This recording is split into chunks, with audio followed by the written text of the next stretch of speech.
Hello. तो अपन hydrocarbon देख रहे थे। हाइड्रोकार्बन में मैंने तुम्हें एल्केन बताया था। एल्केन का मैंने तुम्हें निर्माण की विधियाँ बताई थी। पहली विधि थी एल्कीन से। तो एल्कीन से कैसे बनाते थे वो अपन हीट ऑफ हाइड्रोजनेशन में पढ़ चुके थे। अपन को टेम्परेचर चाहिए होता था और क्या चाहिए, वो H2 और Na इसके साथ हमेशा टेम्परेचर Pt Pd के साथ रिएक्शन कराते थे। तो यहाँ पर CCH और ये जुड़ जाता था। इसे हाइड्रोजनेशन कहते हैं क्योंकि हाइड्रोजन का जुड़ना है। हाइड्रोजन का जुड़ना अपचयन होता है, तो ये अपचयन अभिक्रिया है। ये उत्प्रेरकी हाइड्रोजनीकरण है क्योंकि उत्प्रेरक की उपस्थिति में हाइड्रोजन जुड़ रहा है, इसलिए उत्प्रेरकी हाइड्रोजनीकरण। इसमें जो एनर्जी निकलती है वो नेगेटिव होती है। नेगेटिव मतलब बाहर निकलती है और उसे हीट ऑफ हाइड्रोजनेशन कहा जाता है। क्या कहा जाता है? Heat of hydrogenation. ठीक है। ये एल्किन से भी हो सकती है, एल्काइन से भी हो सकती है, एरोमेटिक हाइड्रोकार्बन से भी हो सकती है। एरोमेटिक हाइड्रोकार्बन से होने में इसमें ऊर्जा मिलती नहीं है, देनी पड़ती है इस रिएक्शन में। क्यों? क्योंकि एरोमेटिक हाइड्रोकार्बन ज़्यादा स्थायी होते हैं। क्या होते हैं भाई? ज़्यादा स्थायी होते हैं। फिर अपन ने दूसरी रिएक्शन क्या पढ़ी? एल्किन निर्माण की। एल्किन निर्माण की सेकंड रिएक्शन पढ़ी अपन ने एल्किल हैलाइड से। किससे भाई? एल्किल हैलाइडों से एल्केन का निर्माण। तो एल्किल हैलाइड की RX की क्रिया अपन कराते हैं। RX एल्किल हैलाइड की रिएक्शन अपन को नवजात हाइड्रोजन से करानी होती थी। क्यों? क्योंकि X को एक ऐसा विद्युत धनी तत्व चाहिए क्योंकि इसकी ऋणात्मकता बहुत अधिक होती है। ये बहुत ज़्यादा नेगेटिव होता है। इसको एक ऐसा विद्युत धनी तत्व चाहिए जो इसके नेगेटिव चार्ज को जितना अधिक कम कर सके, और वो नवजात हाइड्रोजन सबसे ज़्यादा पावरफुल होता है इसमें, यानी ये बहुत ज़्यादा रिएक्टिव होता है। तो ये इससे X को हटा के HX निकाल देगा और ये एक H जुड़ जाएगा। तो अब देखो, नवजात हाइड्रोजन देने के 3 अभिकर्मक होते हैं। क्या है? इसमें भी देखो H जुड़ रहा है, तो ये हाइड्रोजनीकरण अभिक्रिया है। क्या है ये? हाइड्रोजनीकरण। इसमें H जुड़ रहा है ना, जुड़ रहा है तो हाइड्रोजनीकरण है। H जुड़ने को अपचयन कहते हैं, तो ये भी एक अपचयन अभिक्रिया है। अब देखो इसमें जो नवजात हाइड्रोजन देने वाले 3 अभिकर्मक होते हैं। एक होता है Zn प्लस डिल HCl, एक होता है Zn प्लस NaOH, क्या NaOH, और एक होता है Zn प्लस CH3COOH। पर अपनी NCERT में बस ये वाला अभिकर्मक दिया हुआ है। इसकी रिएक्शन तुम्हें पता है। इसमें Zn है जो HClH को प्रतिकर्षित कर देगा, है ना, और ZnCl2 बना के नवजात H दे देगा। नवजात हाइड्रोजन प्लस H प्लस दे देगा, नवजात H प्लस। ठीक है। इसकी देखो एल्किल हैलाइड की क्रियाशीलता में अपन को पता है कि RF रिएक्शन करता ही नहीं है, RCl रिएक्शन करता है ना। RCl से ज़्यादा रिएक्टिव होता है RBr से ज़्यादा रिएक्टिव होता है RI ड्यू टू ये बॉन्ड लंबाई। इसका बॉन्ड इतना सा, इसका इतना हर इधर जाने पर क्या बन रहा है? बॉन्ड की लेंथ बढ़ रही है। बॉन्ड लेंथ बढ़ रही है तो बॉन्ड कमजोर हो रहा है। क्या हो रहा है? बॉन्ड कमजोर। फिर अपन ने इसकी एक और अलग रिएक्शन देखी थी एल्किल हैलाइड से ही एल्केन निर्माण की। वो देखी अपन ने वुड्स अभिक्रिया। कौन सी रिएक्शन देखी? वुड्स अभिक्रिया। वुड्स अभिक्रिया क्या होती है? उसमें 2 एल्किल हैलाइड लिए जाते हैं और उसकी अभिक्रिया सोडियम से कराई जाती है। सोडियम जो कि एक ऐसा मोर रिएक्टिव तत्व है, ये पानी से तुरंत, पानी हो नमी से बहुत जल्दी रिएक्टिव हो जाता है। इसके लिए अपन को ड्राई ईथर लेना होता है। क्या लेना होता है? ड्राई ईथर, ताकि ड्राई ईथर सोडियम को अचानक विस्फोट होने से रोक सके, विस्फोटक ना हो। तो इसमें ये क्या करता है? Na यहाँ से लवण निकाल देता है, सोडियम हैलाइड निकाल देता है, सोडियम NaX, सोडियम हैलाइड। अगर Cl हो तो सोडियम क्लोराइड, अगर Br हो तो सोडियम ब्रोमाइड, ऐसे निकाल देता है और यहाँ बन जाती है अपनी एक उच्चतर एल्केन। यहाँ सिर्फ सम्मित एल्केनों के लिए यह रिएक्शन सही है। असम्मित एल्केन यहाँ नहीं बनाए जा सकते। कारण क्या है भाई? असम्मित एल्केन नहीं है क्योंकि जो एल्केन होते हैं, देखो एल्केन में C4, C5, C6, C7, C8, इन सब के है ना, जो बॉइलिंग पॉइंट होते हैं ना, वो लगभग सेम होते हैं। तो प्रभाजी आसवन, यानी किसी को गर्म करके कोई चीज़ तो वाष्प के रूप में निकल जाती है। प्रभाजी आसवन क्या होता है? प्रभाजी आसवन में ये मटेरियल ले लिया मैंने, इसको गर्म कर रहे हैं, इसमें से देखते हैं कि कोई चीज़ तो जल्दी वाष्पित हो रही है क्योंकि उसका बॉइलिंग पॉइंट क्या है? कम। बॉइलिंग पॉइंट कम है, जल्दी वाष्पित होकर ऊपर जाके चिपक गई तो उसको अलग कर दिया। ये यही तो होता है प्रवासी आसमान। लेकिन इन सब का बॉइलिंग पॉइंट लगभग समान होता है। किसका? किसी का 65 तो किसी का 67, किसी का 66। तो इसको कंट्रोल करना मुश्किल है भाई। एक साथ सब के सब निकल जाएंगे ऊपर, तो फिर अलग कैसे हुआ? तो प्रवासी आसमान ऐसे मतलब नॉर्मल विधियों से इनको पृथक करना आसान नहीं होता है ना। देखो अपन को पता है, और अगर एल्केन ऐसी एल्केन हो दो और उस पे एक्स ऐसे लगा हुआ हो तो डबल बॉन्ड पाई बंद का निर्माण होगा, है ना। अगर आर सी सी सी सी और ऐसे लगा हुआ हो एक्स, और इसकी अभिक्रिया 2 ऐसे वुड से रिएक्शन करा हो तो एक रिंग का निर्माण होता है। अपन को ये भी पता है। ये सभी सारे रिएक्शंस अपन देख चुके हैं। और इसमें वुड्स अभिक्रिया में याद रखना है कि जो Na जो इससे रिएक्शन करता है उसकी संभावित अभिक्रिया होती है मुक्त मूलक क्रियाविधि। किससे करता है ये? मुक्त मूलक क्रियाविधि से इसकी जो मैकेनिज्म होती है। लेकिन एक और क्रियाविधि होती है आयनिक क्रियाविधि। क्या होती है? आयनिक क्रियाविधि भी काम में आ सकती है इसकी, लेकिन मेनली अपन को मुक्त मूलक क्रियाविधि ही याद रखनी है इसके लिए, ठीक है।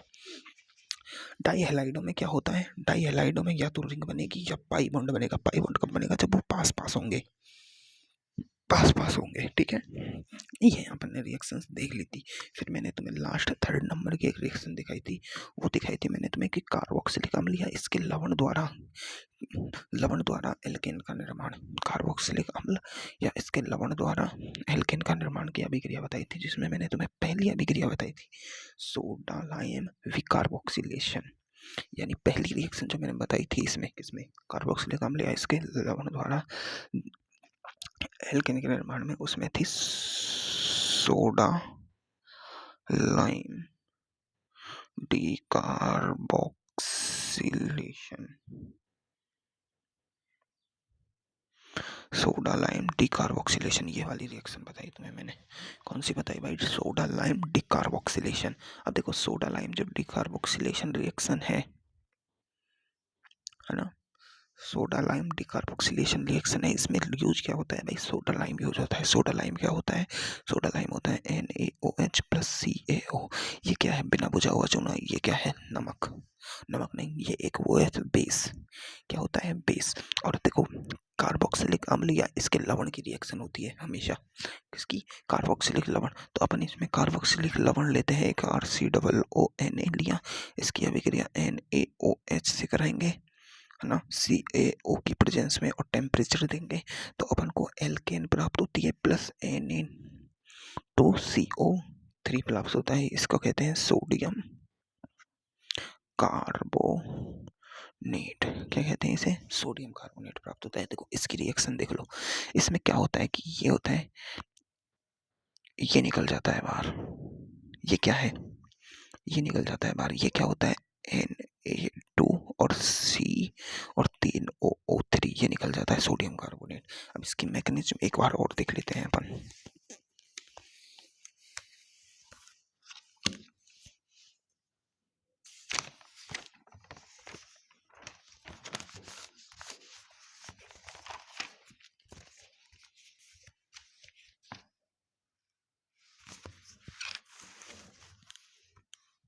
देखो इसकी मैकेनिज्म देखते हैं। तो सबसे पहले देखो क्या है अपने पास, कार्बोक्सिलिक एसिड का लवण होता है। क्या है ये? RCOONA। ये एक लवण है, और अपन जानते हैं लवण पूर्णतः टूटता है। तो लवण सबसे पहले पूर्णतः टूटा हुआ मिलेगा अपन को, RC+O negative plus Na positive के रूप में, ये अपन को पता है। और अपने पास यहाँ है NaOH, ये बेस है। क्या? सॉलिड बेस है ये।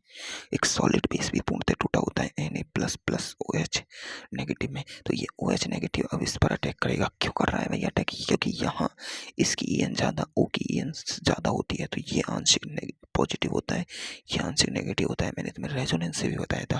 देखो यहाँ पाई सिग्मा और लोन पेयर, ये लोन पेयर ही तो है negative charge. Pi sigma lone pair negative charge का एक रेजोनेंस होता है। तो इस पर, इन पर हमेशा आंशिक नेगेटिव होता है ना। आंशिक नेगेटिव होता है। ये क्या होता है? आंशिक पॉजिटिव। तो ये OH नेगेटिव है जो इस पर अटैक करेगा, कार्बन पर। अब ये इसने कार्बन पर अटैक किया तो देखो ये क्या था? O negative. यहाँ था डबल बॉन्ड O, और इससे इसने कार्बन से जुड़ गया OH, इसने अपने दोनों इलेक्ट्रॉन इसको दे दिए। अब देखो कार्बन के पास 2, 2 4, 2 6, 2 8, है ना, और 2 10, यानी 10, 10 हो गए।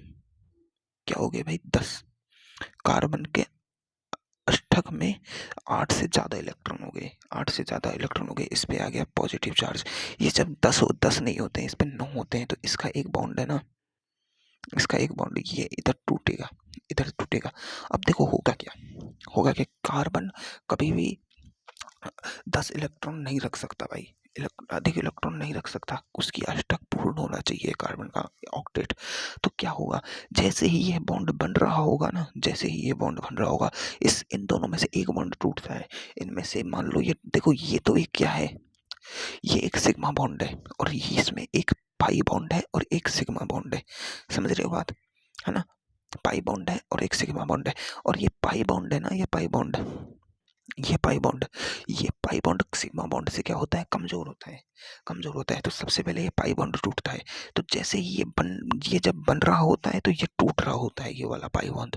ये बन रहा होता है, ये टूट रहा होता है, क्योंकि बैलेंस ही हमेशा अपन को 8 ही रखनी है ना? तो इसमें क्या क्या होगा, जैसे ही ये बन रहा होगा, ये टूट रहा होगा, तो तुरंत ही ये टूट जाता है। अब देखो, ओ एच सी नेगेटिव, ओ पर नेगेटिव। अब यहाँ दो दो नेगेटिव आ गए।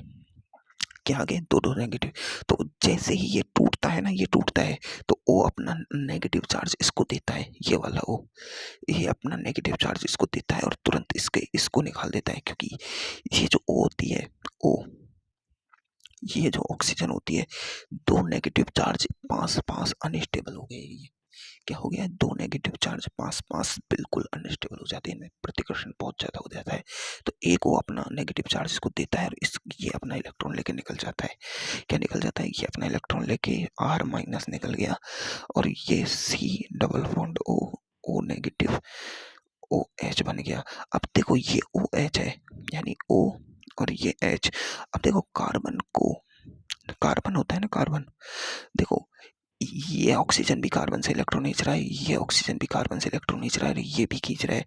इसके पास ये आंशिक पॉजिटिव, ये नेगेटिव। तो इसके पास, इस ऑक्सीजन के पास इलेक्ट्रॉनों की कमी हो जाती है।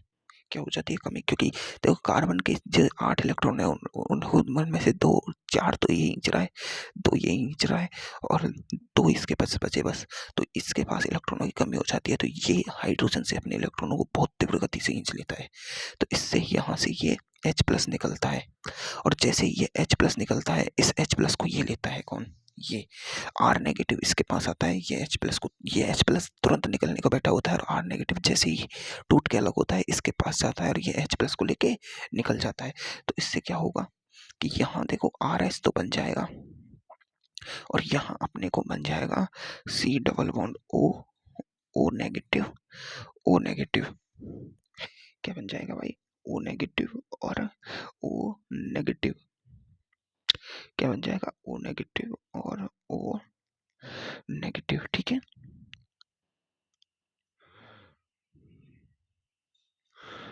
है ना? O negative. देखो ये क्या बन जाएगा, इसको देखो, इसकी संरचना क्या है, CO3-2। ये है carbonate ion,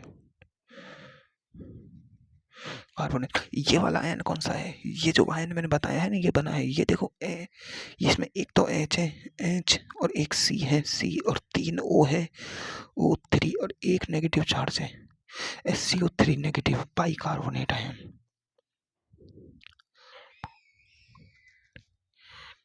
ion bicarbonate ion है ये। कौन सा है? बाइकार्बोनेट आयन, है ना? तो ये कार्बोनेट आयन, अब इस कार्बोनेट आयन से ये जो Na अलग हुए हैं ना, इसके दो काम में आते हैं। तो इसके दो बनते हैं, और 2Na काम आएगा, ये वाला 2Na। कौन सा? एक तो ये नहीं, 2 नहीं, एक ही काम आएगा। एक तो ये Na और एक ये Na, ये दोनों Na इस कार्बोनेट आयन से जुड़ जाते हैं, Na2CO3, सोडियम कार्बोनेट बना देते हैं। बस इसका ये हो गया रिएक्शन, है ना? अब देखो इसकी में इसके इम्पोर्टेंट पॉइंट की बात कर लेते हैं अपन। तुम्हें रिएक्शन कैसे हुई समझ आ गई, इम्पोर्टेंट पॉइंट की बात कर लेते हैं। अभिकर्मक, इसमें जो अभिकर्मक यूज हुआ है, मतलब रिएक्टेंट, इस रिएक्शन में जो रिएक्टेंट यूज हुआ है वो होता है NaOH प्लस CaO। देखो CaO NaOH होता है ना, ये क्या होता है, बेस होता है भाई, ये बेस होता है। और अपन को यहाँ देखो रिएक्शन कराने के लिए स्ट्रॉन्ग बेस की आवश्यकता है, जो पूर्णतः टूटे OH माइनस तुरंत दे, क्या दे, तुरंत दे। अगर ये बेस है ना नमी के संपर्क में आ गया, NaOH जब नमी यानी H2O के संपर्क में आता है, तो H2O क्या करता है भाई, उदासीनीकरण अभिक्रिया दे देता है। कैसे उदासीनीकरण अभिक्रिया कैसे दे देगा, ये NaOH H2O टूटता है H प्लस और OH माइनस में, तो ये देखो Na प्लस और OH माइनस में ये होता है, तो ये तो इसको दे देगा, ये इसको बना लेगा, तो इसमें देखो NaOH प्लस H2O वापिस बना लेगा, तो ये रिएक्शन लगातार चलती रहती है उल्टी सीधी, मतलब इसका उदासीनीकरण कर देता है। इसका इसका इसमें से जो नेगेटिव आयन माइनस OH निकलता है ना, इसको H प्लस लेने की कोशिश करता है, तो मतलब हल्की नमी भी इस प्रबल क्षार के, जो प्रबल क्षार है इसकी क्षारता को कम कर देती है, और ये अपन को नहीं चाहिए, इसलिए 3:1 के अनुपात में बिना बुझा हुआ चूना लिया जाता है। ये क्या है, बिना बुझा हुआ चूना, ये जल से रिएक्शन कर लेता है, H2O से रिएक्शन कर देता है, और ये CaOH का हॉल ट्वाइस बना देता है, जो जो कि क्या करेगा, अपन ने देखो, अपन ने ये भी एक बेस बना, अपन को होता है ये भी एक बेस बना CaOH का हॉल ट्वाइस, है ना। लेकिन लेकिन अपन ने देखा कि देखो लिथियम, सोडियम, पोटेशियम, ये सारे क्या होते हैं, फर्स्ट उसके तो स्ट्रॉन्ग बेस होते हैं। इसमें एक लिया जाता है Ba, ये यहाँ तक स्ट्रॉन्ग बेस होता है, यहाँ से नीचे के स्ट्रॉन्ग बेस में कैलकुलेट नहीं होते, इतने नहीं होते, मतलब ले लिए जाते हैं स्ट्रॉन्ग पर, ये इसके बराबर स्ट्रॉन्ग नहीं है, तो ये अपने, ये क्या है, ऐसे कैसे बना रहता है ना। तो ये क्या करता है भाई, ये बिना बुझा हुआ चूना है, ये एक ड्राइंग एजेंट की तरह काम करता है यहाँ पर, किसकी तरह, ड्राइंग एजेंट। इस रिएक्शन में ये एक ड्राइंग एजेंट की तरह काम करता है, बिना बुझा हुआ चूना। इसको क्विक लाइम भी कहते हैं, क्या कहते हैं, क्विक क्विक लाइम, क्या है ये, क्विक लाइम। और ये क्या है, ये है कास्टिक सोडा का सूत्र है, ये कास्टिक सोडा, इसको कहते हैं अपन कास्टिक सोडा। इसकी डगड़ी होती है नमक के जैसी, ऐसी मोटी मोटी डगड़ी होती है, हल्की हल्की मोटी मोटी डगड़ी होती है कास्टिक सोडा। ये एक्टिव रिएजेंट है अपना, और ये अपना ड्राइंग एजेंट है इसमें, ठीक है, इतना समझ आया। ये NaOH को सूखा रखने का काम करता है, क्या करता है, ये NaOH को नमी से रिएक्शन नहीं करने देता, ताकि NaOH की रिएक्टिविटी कम ना हो, ठीक है। अब देखो, अब मेरी बात समझो, यहाँ अपन ने रिएक्शन कराई RCOO Na की रिएक्शन अपन ने कराई NaOH और प्रेजेंस ऑफ CaO, और हल्का गर्म किया इस रिएक्शन को, तब अपन को RH प्राप्त हुआ और Na2CO3 प्राप्त हुआ कि नहीं हुआ, बिल्कुल प्राप्त होता है। लेकिन अब यहाँ एक बात समझने की है, बात क्या है समझने की, यहाँ देखो अपन ने जो कार्बोक्सिलिक एसिड लिया है, उसका जो लवण लिया है कार्बोक्सिलिक एसिड का, उसमें 2 कार्बन, और यहाँ बन रहा है 1 कार्बन, यानी 1 कार्बन कम की एल्केन बनती है। 2 कार्बन का तो एसिड लिया है, और 1 कार्बन कम की एल्केन बन रही है। 1 कार्बन कहाँ जा रहा है, यहाँ जा रहा है Na2CO3 में, किस में जा रहा है, Na2CO3 में। तो ये एक कार्बन निम्नीकरण अभिक्रिया है, कार्बन न्यूनीकरण, यानी इसमें एल्केन में कार्बन कम हो जाते हैं, क्या हो जाते हैं भाई, कार्बन कम। अब इसमें मध्यवर्ती क्या बनता है भाई, देखो इसमें मध्यवर्ती ये बनता है, देखो ये R माइनस, क्या बन रहा है, R माइनस, क्या बन रहा है भाई, R माइनस, क्या बन रहा है, R माइनस। तो R माइनस है क्या भाई, मध्यवर्ती R माइनस होता है कार्ब एनायन, कार्ब एनायन। और कार्ब एनायन की क्रियाशीलता, कार्बन एनायन की स्थायित्व अपन को पता होता है, अपन को पता है रिएक्शन में, एक रिएक्शन होती है उसमें जितना अधिक स्थायी मध्यवर्ती होगा रिएक्शन उतनी फास्ट होगी, उतनी क्या होगी, फास्ट होती है। क्यों होती है भाई, देखो समझो एक बात, अगर ये कार्ब एनायन बन रहा है और बन के स्थायित्व प्राप्त कर रहा है, तो इसके पास नेगेटिव चार्ज है, ये रुक रहा है, इस अपनी स्थिति में बन रहा है। एक बात बताओ, कार्बन एनायन बना और बन के उल्टा ही उसी में चला गया, बना उल्टा चला गया। तो ये तो अस्थायी कार्बन आयन बना है जो काम इनका ही नहीं है, कार्बन आयन की प्रॉपर्टी नहीं दिखा पाएगा, ये तो अपने समय में ही व्यस्त हो जाएगा। तो जितना अधिक स्थायी कार्ब को मध्यवर्ती बनेगा उतना उतनी अभिक्रिया की क्रियाशीलता फास्ट होगी। तो रिएक्शन की रिएक्टिविटी किसके समानुपाती हो गई? Stability of carbon ion R minus की। और आर माइनस का स्थायित्व तुम्हें पता है कि हमेशा 1 डिग्री कार्बन आयन ज़्यादा स्टेबल होता है 2 डिग्री से ज़्यादा स्टेबल होता है 3 डिग्री से। लेकिन कार्बोकेटाइन में उल्टा होता है, 3 डिग्री कार्बोकेटाइन ज़्यादा स्टेबल होता है और कार्बन मुक्त मूलक में भी ज़्यादा स्टेबल होता है। तो ये अपन कर लेंगे भाई, क्या दिक्कत है? तो अब इसे एग्जाम्पल के वो देख लिया अपन एग्जाम्पल्स। तो अपन को करना क्या है भाई? करना ये है, इस रिएक्शन में करना यह है अपन को Na2CO3 निकालना है। Na2CO3 इस रिएक्शन में Na2CO3, ये Na लिया और ये इसमें से इसको हटाओ Na को और इसको ये लगा दो, ये निकाल देना है अपन को Na2CO3। तो इस रिएक्शन को देखो तमाम, चलो देखो ये रिएक्शन नहीं, इसमें से ये मुझे निकाल देना है। Na2CO3 निकाल दिया, ये CH4 ये CH, ये Na2CO3 निकल गया। ये 3 कार्बन का है, 2 कार्बन का बन जाएगा। देखो सोडा लाइम करो, यहाँ से निकालो Na2CO3 निकाल दो, सोडा लाइम। अब देखो ये क्या बन रहा है? प्रोपेन। क्या बन रहा है? प्रोपेन। सेम प्रोडक्ट है, क्या बना? प्रोपेन। देखो अब ये एक सीधा सोडा लाइम और इससे भी क्या बना? प्रोपेन। तो अपन को याद रखना है, अपन को क्या याद रखना है कि अगर अपन, ये कौन सा एसिड है इसका नाम लिखो, 1 2 3 1, अरे इधर से आएगा 1 2 3, ये कौन सा है? 2 मिथाइल प्रोपेनोइक एसिड है। ये प्रोपेनोइक एसिड का क्या है? प्रोपेनोइक एसिड का लवण है ना? तो 2 मिथाइल सोडियम प्रोपेनेट है ये, 2 मिथाइल सोडियम प्रोपेनेट है ना। और इससे ये क्या है? 1 2 3 4, ये ब्यूटेनोएट, सोडियम ब्यूटेनोएट हो चाहे 2 मिथाइल प्रोपेनोएट हो, सेम प्रोडक्ट देते हैं। क्या वो तो अपन को रिएक्शन करके देख लेना है। इसमें क्या होगा? ये सारा निकल जाएगा। इसमें क्या होगा? C निकल जाएगा, बेंजीन बन जाएगी। तो ये एक बेंजीन निर्माण की विधि है सोडियम बेंजोएट से सोडा लाइम की उपस्थिति में बेंजीन बनता है। ये एक निर्माण की विधि है, अपन पढ़ेंगे बेंजीन निर्माण में, पढ़ेंगे इस रिएक्शन को दोबारा, है ना। इसमें से क्या ये निकाल दो भाई, टोलुइन बन जाएगा, है ना। हमें Na+ की जगह K+ साल्ट भी ले सकते हैं, है ना। यहाँ Na+ की जगह K+ के साल्ट भी ले सकते हैं। साल्ट तो देखो सोडियम लवण लो, है ना, चाहे पोटेशियम लवण लो, लवण तो लवण ही नहीं होगा। समझ में आई ना बातें, है ना। ठीक है, अब देखो एक कार्बोक्सिलिक लवणों की सोडा लाइम भी कार्बोक्सिलीकरण की दर अपन को पता है। इसमें क्या बनता है? इसमें कार्ब एनायन बनता है, कार्ब एनायन बनता है। आर माइनस की स्टेबिलिटी, ये सारे क्वेश्चन तुम्हें करने हैं खुद को, मैं नहीं कराऊंगा भाई। क्यों कराऊं मैं? क्यों कराऊं? तुम्हें एनायन बनाना नहीं आता, एनायन बनाना नहीं आता, इनकी स्टेबिलिटी नहीं आती, मैं क्यों कराऊं इस रिएक्शन को? क्यों कराऊं? मेरा क्या काम भाई कराने का? मेरा क्या काम? मैं क्यों कराऊं इनको? क्यों कराऊं? तुम्हें नहीं पता ये एंटी एरोमेटिक है, ये एंटी एरोमेटिक है। दो एक एक डबल बॉन्ड और एक लोन पेयर एंटी एरोमेटिक होता है। इसमें 1 2 3 हो गए, ये एरोमेटिक है, इनको मत देखना।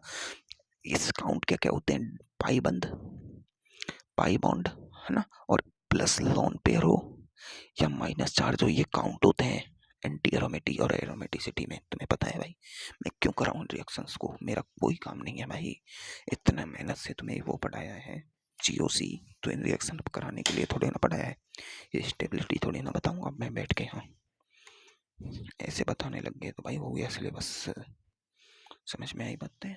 चलो अब आगे बढ़ते हैं। कॉल वे वैधता अपघटन, किसकी बात करते हैं? देखो अपना पहले कार्बोक्सिलिक अम्ल या कार्बोक्सिलिक अम्ल के व्युत्पन्नों से एल्केन बना रहे हैं अपन। किससे? कार्बोक्सिलिक एसिड या उसके डेरिवेटिव से एल्केन बना रहे हैं अपन। उसमें पहला अपन ने वर्ड पढ़ लिया सोडा लाइम डिकार्बोक्सिलेशन, डिकार्बोक्सिलेशन। देखो डिकार्बोक्सिलेशन विकार्बोक्सिलीकरण, यानी उसमें से कार्बन निकल रहा है। और अपन ने देखा था कि एक कार्बन न्यूनीकरण अभिक्रिया भी है, कार्बन न्यूनीकरण, सोडा लाइम डिकार्बोक्सिलेशन। अब अगली अभिक्रिया है अपनी कॉलवे विद्युत अभिक्रिया। देखो ये तो किसकी है, कॉलवे विद्युत अपघटन। देखो मैंने तुम्हें वैद्युत अपघटन तो खूब पढ़ाया है भाई, वैद्युत अपघटन पढ़ाया कि नहीं पढ़ाया? अरे वैद्युत अपघटनी सेल नहीं पढ़ाया मैंने तुम्हें केमिस्ट्री में? वैद्युत अपघटनी सेल नहीं पढ़ाया? पढ़ाया है भाई, तुमने वो क्लासें नहीं ली है तो तुम्हारी मर्जी है भाई, क्लासें नहीं ली है तुम्हारे ऊपर है भाई। मैंने तुम्हें कहा वैद्युत अपघटन तुम्हें पढ़ाया है। वैद्युत अपघटन में होता क्या है, वैद्युत अपघटन में डैनियल सेल का उल्टा होता है, मैंने तुम्हें बताया। वैद्युत अपघटनी सेल एक ऐसा सेल, अपघटनी यानी वैद्युत अपघटनी सेल एक ऐसा सेल होता है जो जो इलेक्ट्रिकल एनर्जी को इलेक्ट्रिकल एनर्जी को केमिकल एनर्जी में कन्वर्ट करता है। किसको? इलेक्ट्रिकल एनर्जी को केमिकल एनर्जी में, यानी विद्युत ऊर्जा को रासायनिक ऊर्जा में बदलता है। मतलब बैटरी चार्ज करता है, अरे विद्युत ये चार्ज, फोन को चार्ज लगाया तो फोन जो बैटरी होती है, बैटरी में तो केमिकल रिएक्शंस होती हैं। तो फोन जब चार्ज होता है, फोन जब चार्ज होता है ना भाई, अच्छा तुम्हें एक बात बताता हूँ, चलो जब भी अपन फोन चार्ज करते हैं तो अपन अडेप्टर क्यों लगाते हैं? अडेप्टर का काम क्या होता है भाई? अडेप्टर काम क्या करता है भाई? फोन चार्ज लगाते हैं तब भी, ये तो अपन को पता है कि फोन चार्ज होता है जब विद्युत ऊर्जा रासायनिक ऊर्जा में बदलती है, पर अडेप्टर क्या काम करता है भाई? वो इलेक्ट्रिसिटी डायरेक्ट भी तो ले सकते हैं अपन फोन को, डायरेक्ट क्यों नहीं देते भाई, क्या कारण है उसका? देखो डायरेक्ट इसलिए नहीं दी जा सकती क्योंकि अपनी जो सारी वायरिंग लाइट चलती है वो एसी में चलती है, एसी करंट होता है ना, एसी करंट होता है। लेकिन लेकिन कोई भी यानी बैटरी हो, है ना, चाहे कैपेसिटर हो, बैटरी हो चाहे कोई भी, बैटरी को चार्ज करना हो चाहे कैपेसिटर को चार्ज करना हो, चाहे बैटरी को चार्ज करो चाहे कैपेसिटर को चार्ज करो, कभी एसी करंट चार्ज नहीं कर सकता, कभी भी एसी करंट चार्ज नहीं कर सकता, कभी भी एसी करंट चार्ज नहीं कर सकता, क्योंकि एसी की वेव होती है ऐसी, देखो ऐसी ये वेव होती है एसी की। मतलब एसी में कभी तो पॉजिटिव आता है कभी नेगेटिव आ जाता है। एक बात होता है, अपन को बैटरी को चार्ज करना है तो उसको लगातार इलेक्ट्रॉन देने हैं, ना कि एक बार इलेक्ट्रॉन ले रहा है एक बार दे रहा है ले रहा है दे रहा है, ऐसे नहीं करना है, ये वेव नहीं चलानी होती है। इसलिए एसी करंट अपने कोई भी बैटरी को चार्ज नहीं कर सकता। अपने को डीसी बैटरी चाहिए होती है जो डायरेक्ट नेगेटिव में चले या फिर डायरेक्ट पॉजिटिव में चले या नेगेटिव में चले, उसकी वेव को। तो जो अडेप्टर होता है वो एसी करंट को डीसी बनाता है। क्या बनाता है? डीसी। उसमें क्या लगा होता है? एक ट्रांसफार्मर लगा होता है, छोटा ट्रांसफार्मर, और एक लगे होते हैं डायोड। डायोड तो स्विच ऑन ऑफ का काम करती है, और ट्रांसफार्मर ट्रांसफॉर्म करता है किसको? इलेक्ट्रिसिटी को एसी से डीसी में कन्वर्ट करता है, और डीसी फिर अपन मोबाइल की बैटरी को चार्ज कर पाती है। इसलिए अपन को अडेप्टर की ज़रूरत होती है। ये फिजिक्स में भी काम आएगा, यहाँ बता दिया मैंने, कोई बात नहीं है, फिजिक्स में बताने की जरूरत नहीं पड़ेगी। ठीक है, तो कॉलवे विद्युत अपघटन में, ये विद्युत अपघटनी सेल में क्या होता है? इलेक्ट्रिक करंट केमिकल एनर्जी में बदलता है। तो कॉलवे विद्युत अपघटन में क्या करना है अपन को? विद्युत अपघटन क्या होता है? एक ऐसी प्रक्रिया, विद्युत अपघटनी सेल क्या होता है कि ऐसा सेल जो विद्युत ऊर्जा को रासायनिक ऊर्जा में परिवर्तित करे। और विद्युत अपघटन क्या होता है? एक ऐसी प्रक्रिया जिसमें विद्युत ऊर्जा रासायनिक ऊर्जा में परिवर्तित हो जाए, एक प्रक्रिया। अब इसमें क्या होता है? एक सेल होता है, विद्युत अपघटनी सेल क्या होता है? एक सेल होता है भाई, है ना, ये सेल होता है, सेल में इलेक्ट्रोड लगी हुई होती है। अब देखो ये विद्युत ऊर्जा को इलेक्ट्रिक ऊर्जा में कनेक्ट करता है, तो इसमें अपन को एक बैटरी लगानी होगी, जहाँ बैटरी में का विभव होगा V, पॉजिटिव नेगेटिव, है ना। तो बैटरी क्या करेगी भाई? बैटरी क्या करेगी? बैटरी इसको आवेश देगी, इलेक्ट्रॉन देगी, देगी कि नहीं देगी? देगी। और इसमें क्या होता है? लिक्विड भरा हुआ होता है ना, लिक्विड भरा हुआ था। ये इसमें एक ऐसा लिक्विड होता है जो अपने आप रिएक्शन नहीं कर पाता है। ये जो बैटरी के इलेक्ट्रॉन होंगे ना, जो जाएंगे यहाँ रिएक्शन कराएंगे, फिर उसको बनाएंगे, ऐसे सर्किट पूरा करता है। ये क्या कर रहा है? ये सॉल्यूशन सिर्फ सर्किट पूरा करने का काम करता है। इसमें क्या करता है? सर्किट पूरा करने का। ये बैटरी के इलेक्ट्रॉन यहाँ रिएक्शन कराते हैं। क्या कराते हैं भाई? बैटरी के इलेक्ट्रॉन यहाँ रिएक्शन कराते हैं, है ना। बैटरी के इलेक्ट्रॉन यहाँ रिएक्शन कराते हैं, इसलिए बैटरी खर्च होती है, और बैटरी के इलेक्ट्रॉन रिएक्शन कराते हैं और यहाँ बैटरी चार्ज होती है, इस तरह, है ना। तो इसमें क्या होता है? एनोड पर हमेशा क्या होता है? एनोड अपन को याद रखना है आलोक, आलोक, एनोड लॉस ऑफ इलेक्ट्रॉन, और देखो आलोक, ALOK, एनोड पर लॉस ऑफ इलेक्ट्रॉन होगा और ऑक्सीडेशन होगा, सीधी बात है। कैथोड, और कैथोड पर क्या होगा, कैथोड पर गेन ऑफ इलेक्ट्रॉन होता है हमेशा, कैथोड पर इलेक्ट्रॉन जाएंगे, इलेक्ट्रॉन जा रहे हैं देखो नेगेटिव चार्ज से, है ना। और ऑक्सीडेशन, कैथोड पर क्या होगा, रिडक्शन होता है, ये सब चीज़ें अपन को पता होती है। कैथोड पर रिडक्शन होता है, इलेक्ट्रॉन आते हैं, ये सब चीज़ पता होती है। पर वहाँ देखो एनोड हमेशा पॉजिटिव चार्ज होती थी उसमें, डेनियल सेल में, और कैथोड नेगेटिव चार्ज होता है। यहाँ एनोड नेगेटिव चार्ज होती है, पॉजिटिव नेगेटिव टर्मिनल से जुड़ेगा, नेगेटिव पॉजिटिव टर्मिनल से जुड़ा। यहाँ इलेक्ट्रॉन पॉजिटिव टर्मिनल का मतलब क्या है, पॉजिटिव आवेश, इलेक्ट्रॉन की कमी, इलेक्ट्रॉन की कमी, तो इलेक्ट्रॉन यहाँ से यहाँ जाएंगे कैथोड की तरफ, उल्टा होता है इसमें, ये क्या नेगेटिव चार्ज, चार्जिंग उल्टी होती है। तो अब देखो विद्युत अपघटन, इसमें क्या होगा, यहाँ क्या लेना होगा अपन को, धातु लेनी होगी, और धातु का विलयन लेना होगा, यानी लवण। इसमें क्या लेते हैं अपन, लवण, HCl, NaOH, कुछ भी लेते हैं, है ना। तो अब लवण लेंगे, तो लवण किसके लेंगे, अपन किसकी बात कर रहे हैं, कार्बोक्सिलिक एसिड या उसके डेरिवेटिव। तो डेरिवेटिव में क्या होता है, कार्बोक्सिलिक एसिड के लवण, और लवण तो पूरी तरह टूटते हैं। तो इसका जो सॉल्यूशन होता है वो होता है लवण का, किसका, इसमें जो सॉल्यूशन होता है लवण का होता है RCOO Na, ये लवण का सॉल्यूशन होता है ना। कौन सा है ये, सोडियम, सोडियम कार्बोक्सिलेट का सॉल्यूशन होता है ना, का जलीय विलयन है। को विद्युत अपघटन द्वारा कैथोड पर एल्केन प्राप्त की जाती है, कैथोड पर एल्केन प्राप्त की जाएगी, कैसे प्राप्त की जाती है वो देखो, समझो। ये RCOO क्या क्या करेंगे अपन, विद्युत अपघटन, विद्युत अपघटन करेंगे, किसमें होगा, विद्युत अपघटनी सेल में होगा, किसमें होगा, विद्युत अपघटनी सेल में होगा। तो इसमें एक एल्केन प्राप्त होगी हायर, प्लस CO2 प्राप्त होगी, H2 प्राप्त होगी, और NaOH प्राप्त होगा। अब इसको अपन को समझना है कि किस किस मतलब ये जो सारे प्रोडक्ट प्राप्त हुए हैं इससे, विद्युत अपघटन से किस पर क्या प्राप्त हुआ है, तो ये दोनों तो प्राप्त होते हैं एन कैथोड पर, सॉरी एनोड पर प्राप्त होते हैं। को कहाँ प्राप्त होते हैं भाई, ये मैं खुद भूल गया, एनोड पर प्राप्त होते हैं। ये तो देखो कैथोड पर नहीं, एनोड पर प्राप्त होते हैं, एनोड पर, एनोड पर ये दोनों प्राप्त होते हैं कैथोड पर। अब देखो कैसे पता करें, कैसे पता करें, तो देखो कैथोड पर हमेशा रिडक्शन होता है, ये हमको पता है। रिडक्शन का मतलब होता है हाइड्रोजन का जुड़ना। तो हाइड्रोजन गैस कहाँ निकलेगी भाई, हाइड्रोजन कहाँ जुड़ेगा, हाइड्रोजन जुड़ेगा कैथोड पर, तो H2 गैस कैथोड पर। और एनोड पर हमेशा आलोक के हिसाब से ऑक्सीडेशन होता है, एनोड पर क्या होता है भैया, एनोड पर क्या होता है हमेशा ऑक्सीडेशन। जब ऑक्सीडेशन होता है तो CO2 निकलेगी, क्या निकलेगी, CO2, ऑक्सीजन जुड़ रही है इसमें, कार्बन में ऑक्सीजन नहीं जुड़ी है, क्या जुड़ी है भाई, तो CO2 कहाँ प्राप्त होगी, एनोड पर। तो इसका तो अपन ने पता लगा लिया, है ना। अब देखो Na था, O था, और OH, H नेगेटिव, ये किस पर जुड़ा, इधर। अब देखो, अब मैं इसकी मैकेनिज्म बताता हूँ तुम्हें, क्या बताता हूँ भाई, मैकेनिज्म, है ना, मैकेनिज्म। तो देखो मैकेनिज्म में क्या होती है, इस रिएक्शन की मैकेनिज्म देखो, अपन को पता है ये क्या है, कार्बोक्सिलिक एसिड का डेरिवेटिव है सोडियम बेंजोएटिक, लवण है, लवण क्या होता है, पूर्णतः टूटता है।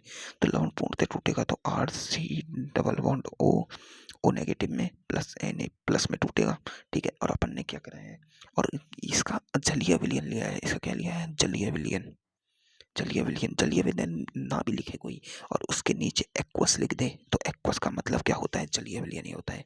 एक्वस लिख दे, इसका मतलब क्या होता है, जलीय विलयन।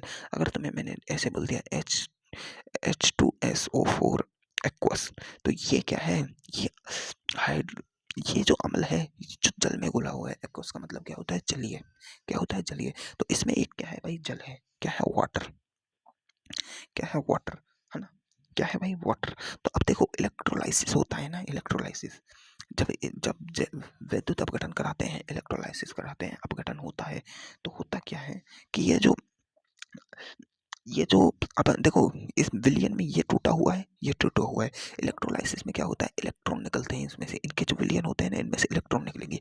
तो इसका जो ये नेगेटिव चार्ज है, ये इलेक्ट्रॉन है, ये त्यागेगा, क्या होगा, इलेक्ट्रॉन त्यागा जाएगा, नेगेटिव चार्ज जो आ रहा है ये इलेक्ट्रॉन त्यागा जाएगा, कैसे देखो, और C double bond O O। अब देखो ऑक्सीजन पर एक लोन पेयर एक्स्ट्रा है, क्या है, लोन पेयर एक्स्ट्रा है। समझो, मेरी बात को समझना, लोन पेयर एक्स्ट्रा है।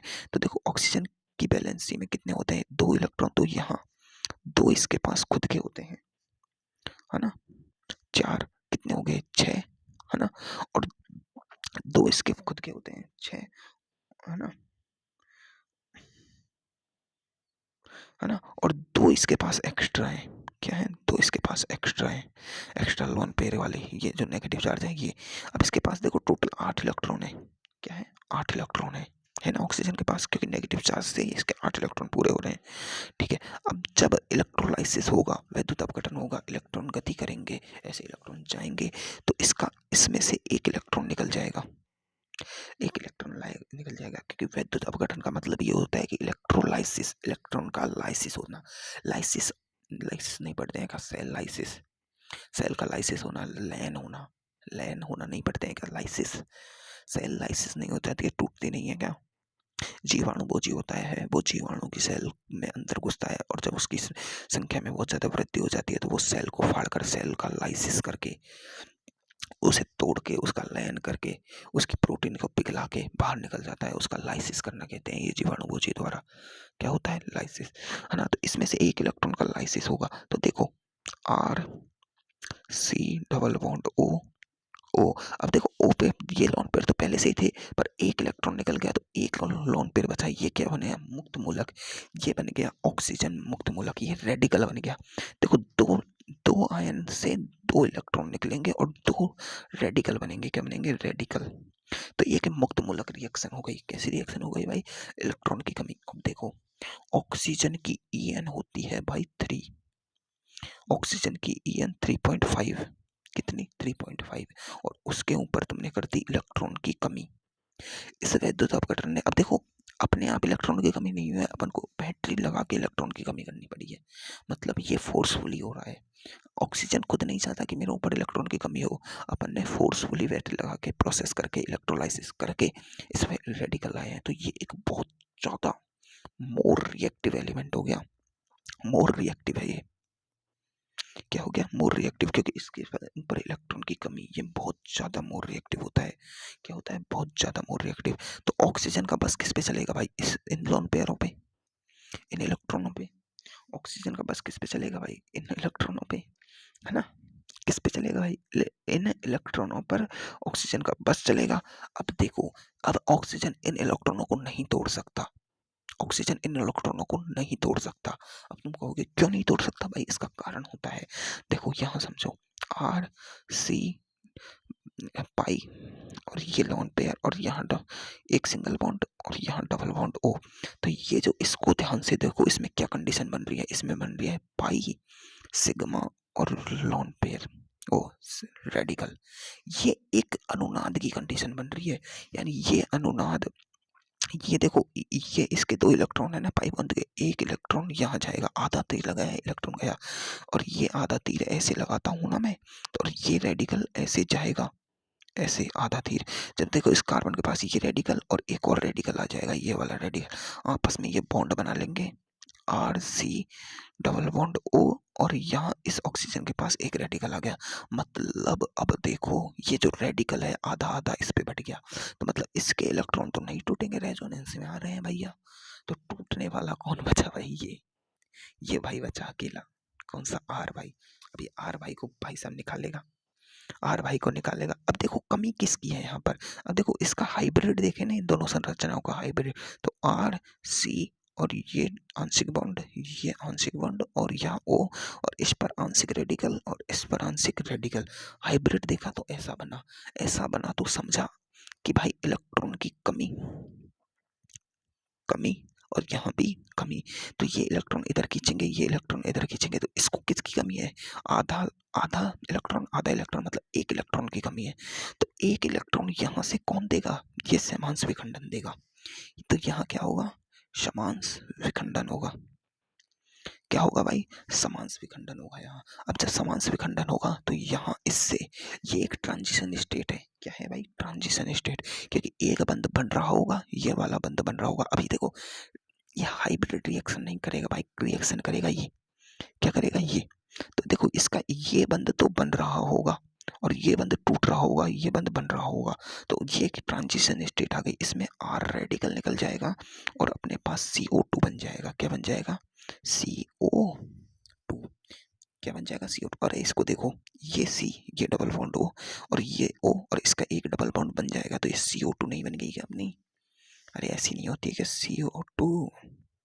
CO2 अपन को भाई एक्स्ट्रा दिमाग लगा के चलना होगा इसमें। ये अब यहाँ बन गया कार्बन रेडिकल, ये हो गया अपना कार्बन रेडिकल। अब देखो अपने दो दो लिए हैं, दो दो लिए हैं तो दो। देखो ऐसे नहीं होता कि दो दो लिए हैं तो दो ही लिखना है भाई। रिएक्शन एक फ्लास्क में होगी, एक गिलास में होगी, उसमें हजारों करोड़ों की संख्या में रेडिकल बनेंगे। तो अपन तो अपने काम के हिसाब से ले रहे हैं दो, और दो CO2 के अणु निकल जाएंगे। तो CO2 कहाँ निकली भाई? देखो इलेक्ट्रॉन का लाइसिस कहाँ हो रहा है, मैंने तुम्हें बताया कि इलेक्ट्रॉन यहाँ आते हैं। देखो ये विद्युत अपघटन की प्रोसेस समझो। ये इलेक्ट्रोड यहाँ पड़ा है Rc नेगेटिव और प्लस Na प्लस और H2O पड़ा है क्या है यहाँ। अब यहाँ मैंने बैटरी कनेक्टेड कर रखी है, तो मुझे पता है कि इलेक्ट्रॉन जाएंगे ऐसे। इलेक्ट्रॉन इसमें गया। अब देखो ये, अब मुझे सर्किट पूरा करना होता है बैटरी का, तो सर्किट पूरा के हिसाब से इलेक्ट्रॉन है जो यहाँ से यहाँ, यहाँ से यहाँ। अब यहाँ इलेक्ट्रॉन देखो, ये इलेक्ट्रॉन तो यहाँ आ गया, ये इलेक्ट्रॉन तो यहाँ रुक गया, इसमें रुक गया। अंदर तो ये टूटेगा, ये टूटेगा और ये है आर रेडिकल देगा और दो इलेक्ट्रॉन निकलेंगे। ये निकले दो इलेक्ट्रॉन यहाँ भाई, दो इलेक्ट्रॉन, ये दो इलेक्ट्रॉन इस पर जाएंगे। क्यों? क्योंकि ये दो इलेक्ट्रॉन अब इस पर जाएंगे, इस पर जाएंगे। तो ये जो सब कुछ हो रहा है वो कहाँ हो रहा है? इस पर हो रहा है, इस प्रोसेस पर। यहाँ तक तो इलेक्ट्रॉन आए, ये इस प्रोसेस पर यहाँ हो रहा है। यहाँ दो इलेक्ट्रॉन जाएंगे और तो ये Rc मतलब आर रेडिकल और CO2 कहाँ निकली? एनोड पर निकली, एनोड पर निकली, क्योंकि प्रोसेस एनोड पर हुआ है भाई, प्रोसेस एनोड पर हुआ है। ये एनोड पर हो रही है सारी प्रोसेस। क्या हो रही है? एनोड के आसपास हो रही है, एनोड पर क्या हो रही है भाई? एनोड पर आसपास हो रही है। तो एनोड पर अपने को क्या क्या मिल गया? रेडिकल मिल गया ये। अब देखो R radical plus R radical, ये दोनों रेडिकल है, इसके पास एक बंद, इसके पास एक इलेक्ट्रॉन, दोनों बंद बना लेंगे, यहाँ बन जाएगी एक उच्चतर एल्केन, उच्चतर एल्केन और रेडिकल निकल गया। अब देखो बचा क्या? बचा यहाँ पर देखो Na पॉजिटिव, ये Na पॉजिटिव ही तो बचा हुआ है। क्या बचा हुआ है भाई? Na पॉजिटिव है ना। क्या जाए? ये Na पॉजिटिव बचा हुआ है भाई, Na पॉजिटिव। अब ये Na पॉजिटिव जाएगा कैथोड पर। अब कैथोड पर क्या होगा? कैथोड पर हमेशा होता है रिडक्शन। क्या होता है भाई? रिडक्शन। कैथोड पर क्या होता है? हमेशा रिडक्शन। तो रिडक्शन क्या होगा?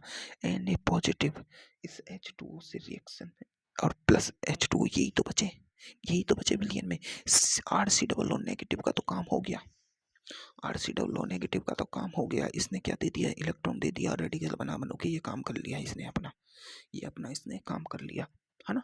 लेकिन अब ये है यहाँ बचा। अब देखो समझो, अब देखो क्या होता है। Na प्लस की बात करो, अब मैं देखो तुम्हें Na की बात बताता हूँ और Na प्लस भाई की बात बताता हूँ।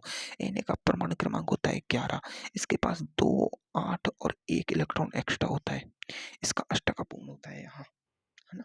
अष्टक नहीं होता, ये द्विलक होता है, क्योंकि दो होता है ना, 1s2 2s2 2 1s2, है ना।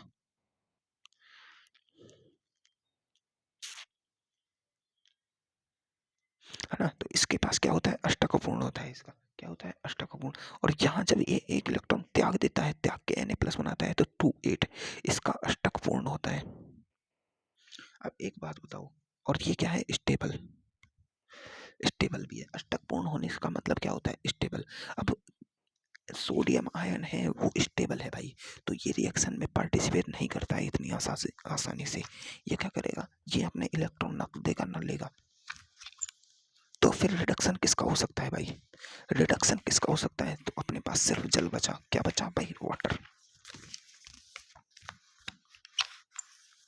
फिर अपने पास क्या बचा? वाटर। तो अब यहाँ H2O का रिडक्शन होगा, H2O के अपचयन होगा। H2O के अपचयन की अभिक्रिया होती है कि 2H2O प्लस जो दो इलेक्ट्रॉन निकले, वो दो इलेक्ट्रॉन यहाँ बना देंगे 2OH negative plus 2H radical. ये कैसे बने भाई? ये कैसे बने? तो अब मैं तुम्हें बताता हूँ ये कैसे बना। देखो H2O होता है HOH, है ना, HOH, ठीक है। देखो इसकी En होती है अधिक, इन पर होता है पॉजिटिव चार्ज। लेकिन यहाँ एक और चीज है, इलेक्ट्रॉन।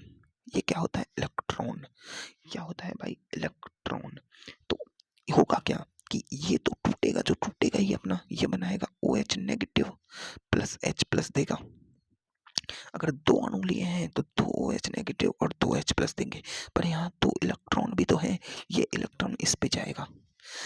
देखो H प्लस के पास कमी क्या है? इलेक्ट्रॉन की, और इलेक्ट्रॉन ये दे रहा है, तो H radical plus H radical, दो H रेडिकल बन जाएंगे। एक एक इलेक्ट्रॉन आ जाएगा इसके पास, एक एक इलेक्ट्रॉन आ जाएगा इसके पास, ये हुआ है। तो ये क्या बन रही है? दो दो H रेडिकल आपस में मिलके क्या बना लेंगे? H रेडिकल H2 गैस बना लेंगे। अब देखो दो ओ नेगेटिव बने और यहाँ Na प्लस था और OH नेगेटिव, तो ये आपस में मिल लेंगे NaOH। तो ये सब कहाँ हुआ? कैथोड पर। क्या हुआ? कैथोड पर। तो प्रोडक्ट अपन लिख सकते हैं भाई। तो सीधी बात है, एनोड पर बनता है RR हायर एल्केन और CO2। क्या? RR और CO2। अब ये CO2 है, CO2 गैस निकलती है ना? CO2 क्या निकलती है? गैस निकलती है ना? और यहाँ देखो कैथोड, कैथोड पर क्या निकलती है? NaOH plus H2 gas. अगर मैं इसको कंटेनर करूँ, क्या करूँ? ये मैंने जो सेल लिया था, इसमें ये इलेक्ट्रोड थी, ये इलेक्ट्रोड थी। अब मैं इसको चैम्बर में कर रहा हूँ, ये पैक कर दिया, ये पैक कर दिया, ये पैक कर दिया, और इसको अलग अलग चैम्बर कर दिया, यहाँ दो। तो इसका ये चैम्बर अलग, ये चैम्बर अलग। तो इसमें से जो मुझे मिलेगा इस इलेक्ट्रोड पर, वो एल्केन और CO2 अलग हो जाएंगे इस एनेड पर। और इस पर जो मिलेगा ये, इस पर H2 गैस निकलेगी, गैस निकलेगी। जब मैं इस चैम्बर को सूंघता हूँ, इस चैम्बर पर ये जो चैम्बर से क्या निकलेगी? H2 गैस, क्योंकि NaOH तो विलियन में रहेगा, NaOH तो विलियन में रहेगा भाई। ये जब H2 गैस यहाँ से निकलेगी, इससे H2 गैस निकलेगी, तो देखो H2 गैस जब निकलती है ना, तो हाइड्रोजन गैस के पास में जलती हुई तीली लाता हूँ, तीली यानी माचिस की तीली, जलती हुई तीली लाता हूँ, तो मुझे एक अलग से साउंड सुनाई देती है, जैसे कोई छोटा छोटा गुब्बारा होता है, उसको फोड़ते हैं ना, तो उसके पॉप पॉप की साउंड आती है। तो इससे पॉप साउंड आती है। क्या साउंड आती है? पॉप। इसको कहते हैं पॉप साउंड टेस्ट।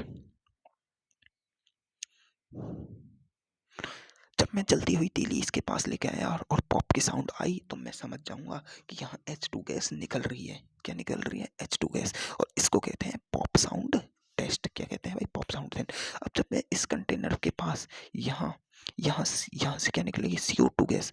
जब मैं इसके पास क्या लेके आऊंगा? चूना का वो लेके आऊंगा, चूने का पानी। क्या लेके आऊंगा? देखो, या तो मैंने CO2 ली, तो मैं इसको सूंघ के देख लूंगा, क्योंकि देखो CO2 हमारे लिए क्या होती है? नुकसानदायक होती है। क्या होती है भाई? नुकसानदायक। तो ये एक दम घोटू गैस है, दम घोटू गैस होती है। कैसी होती है? दम घोटू गैस। इससे पता लगा लें।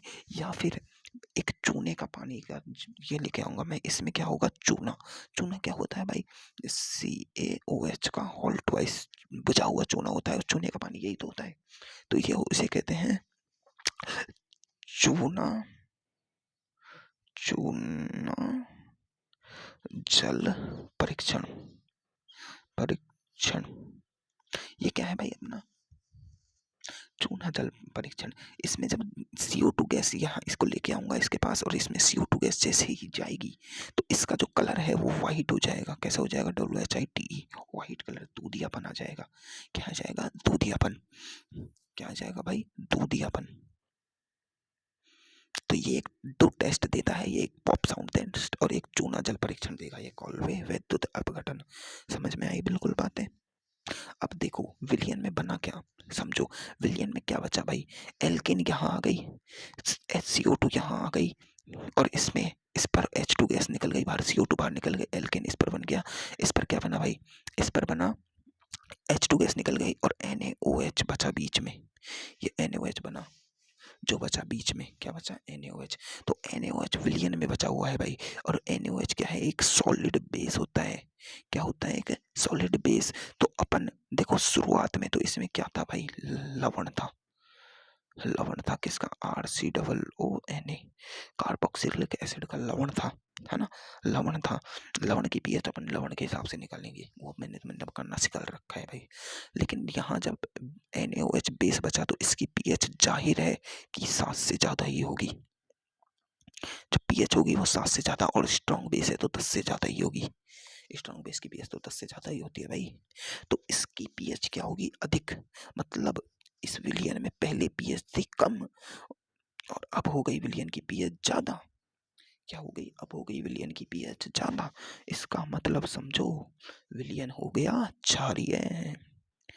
क्षारीय तो कॉल वैद्युत अपघटन में जो विलयन बनता है वो कैसा होता है? क्षारीय। उसकी पीएच कितनी होती है? 7 से ज़्यादा। एनोड पर क्या निकलती है? एल्केन और CO2 गैस। CO2 गैस कौन सा टेस्ट देती है? चूना जल परीक्षण। कौन सा टेस्ट देती है भाई? चूना जल परीक्षण। कौन सा टेस्ट देती है? चूना। हाइड्रोजन गैस कहाँ निकलती है? कैथोड पर। कैथोड पर जलती हुई तीली लाएंगे तो पॉप साउंड टेस्ट देगा। कौन सा टेस्ट देगी भाई? Pop sound. ठीक है। अब देखो फिर वही, इसमें क्या निकली? एक हायर एल्केन। अगर मैं इसमें मिश्रित मिश्रित वो लूँ तो इससे असम्मित एल्केन बनाना संभव नहीं। असम्मित एल्केन नहीं बनेगी। कारण क्या है? असम्मित एल्केन बनाई तो उसका मिक्सचर प्राप्त हो जाएगा। मिक्सचर प्राप्त होगा तो उसको पृथक करना संभव नहीं है ना। तो इसमें उच्चतर एल्केन बनती है और मिश्रण प्राप्त करना संभव नहीं। एग्जाम्पल्स इसके खुद करो, मजे से करो। देखो एग्जाम्पल ये, इसके रिएक्शन के क्वेश्चन नहीं आएंगे। इससे क्वेश्चन आया पॉप साउंड टेस्ट कौन सा कैथोड देगा या एनोड देगा? चूना जल परीक्षण एनोड देगी या कैथोड देगी? एनोड पर कौन सी गैस मुक्त होगी? कैथोड पर कौन सी गैस मुक्त होगी? एनोड पर क्या बनेगा? विलयन की पीएच कैसी होगी? विलयन में क्या होगा? विलयन एसिडिक होगा या कैसा होगा? तो ये सब कुछ है होंगे। ठीक है। अब देखो, जैसे अपन ने डाई हैलाइड लिए, डाई हैलाइड लिए आर एक्स और आर एक्स लिए और उसकी Na से 2Na से रिएक्शन कराई, क्या उनसे वुड्स अभिक्रिया में, तो अपन को एल्कीन प्राप्त हुआ। और अपन ने जब आर आर आर और फिर एक्स लिया तो अपन को रिंग प्राप्त हुई। क्या हुई? रिंग प्राप्त हुई वुड्स अभिक्रिया में। तो यहाँ भी अपन डाई कार्बोक्सिलेट आयन ले सकते हैं। अरे यार, कार्बोक्सिलिक डाई कार्बोक्सिलिक एसिड नहीं होते हैं क्या? पढ़े हैं अपन ने तो भाई डाई कार्बोक्सिलिक एसिड का नामकरण नहीं पढ़ा है कि डाई कार्बोक्सिलिक एसिड का। तो डाई कार्बोक्सिलेट आयन ले सकते हैं। जैसे एक ले लिया CH2COONA, CH2COONA, तो ये डाई कार्बोक्सिलेट आयन है। और ये इलेक्ट्रॉन का मतलब क्या हो गया? इलेक्ट्रोलाइसिस हुआ है, विद्युत अपघटन हुआ है। तो यहाँ क्या बनेगी? CH2 double bond CH2 pi bond 1 2 condition पर हो तो पाई बॉन्ड बनाओ, एल्कीन बनिए एल्कीन। तो एल्कीन बनेगी कहाँ? वही एनोड पर प्लस एल्कीन बनी। और फिर क्या क्या बनेगा इसमें? वही बनेंगे, CO2 बनेगी, H2 बनेगा, NaOH बनेगा। ये सब चीज़ तो बनेंगी भाई। इन सब का काम नहीं है, इन सब का काम अपन को मैकेनिज्म में है। अगर देखो ये तो 1 2 कंडीशन पर है, 1 2 कंडीशन पर। अगर 1/3 पर हो, 1/4 पर हो तो फिर रिंग बनती है। क्या बनती है? रिंग। जैसे देखो ये C और ये 1/4 हो गया ना, COONA। तो इसका इलेक्ट्रोलाइसिस करेंगे तो अपन को क्या प्राप्त होगा? रिंग प्राप्त होगी ऐसी 4 कार्बन की। कैसी प्राप्त होगी भाई? 4 कार्बन की। वो तो तुम अब कर लो भाई यार खुद। आगे इन सबको तो खुद करो भाई, मैं नहीं कराऊंगा। मैं क्यों कराऊं भाई? मैं क्यों कराऊं? अब देखो उनका छठा और सातवां एग्जाम्पल देखो, ये काम के हैं भाई अपन को। ये काम के हैं, क्या है? छठा और सातवां एग्जाम्पल काम का है। तो ये देखो, इस एग्जाम्पल को देखो, इसमें ये बेंजीन ले ली मैंने। क्या ले ली भाई? बेंजीन। अब देखो बेंजीन पर लगा हुआ है COONA और COONA 1 2। इस एग्जाम्पल को ध्यान से देखना। क्या देखना है भाई? ध्यान से देखना है। क्या होता है? ध्यान से देखना है। तो देखो इसमें का जब इलेक्ट्रोलाइसिस करते हैं तो अपन को क्या करना है? इसको हटाना है, एक बॉन्ड लगाना है। ठीक है। तो ये अपन को क्या करने देना है? ये बना देना है। क्या? ये देखो ये नहीं बनता है। कारण यहाँ ट्रिपल बॉन्ड आ गया। एक तो ट्रिपल बॉन्ड होता है उस वो sp कार्बन देते हैं, sp होता है, sp संकरण होता है। और sp संकरण के लिए 180 डिग्री का कोण चाहिए होता है। क्या होता है? 180 डिग्री का। ट्रिपल बॉन्ड के लिए 180 डिग्री का कोण चाहिए। यहाँ एंगल कितना है? 120। एक तो कोणीय तनाव हो गया बहुत ज्यादा। इस तनाव को भी तो सहन कर लें। लेकिन यहाँ एरोमेटिक कंपाउंड, यहाँ नॉन एरोमेटिक भाई। इसका नाम क्या होता है? इसका नाम तो होता है एक, इसका नाम होता है बेंजाइन। ये होती है बेंजीन। बेंजीन से बना है, ये बेंजाइन है। क्या है? बेंजाइन। क्या है? बेंजाइन। तो बेंजाइन भाई ये sp कार्बन, और यहाँ देखो कोणीय तनाव कितना है, वो 60 डिग्री का, और प्लस इतने अपनी एरोमेटिसिटी भी होती, क्या होती भाई, एरोमेटिसिटी। तो इसका मतलब ये अनस्टेबल होगा, हाईली, क्या है भाई, हाईली अनस्टेबल। पहली बात तो कोणीय तनाव भी 60 डिग्री का है, जो कि नहीं होना चाहिए। तो ये अब देखो, अपन मैंने क्या बताया, हमेशा कंपाउंड मेथड फॉलो नहीं करेगा, कंपाउंड स्टेबिलिटी की तरफ जाएगा, तो मुझे छोड़ दो, वो स्टेबिलिटी की तरफ जाएगा।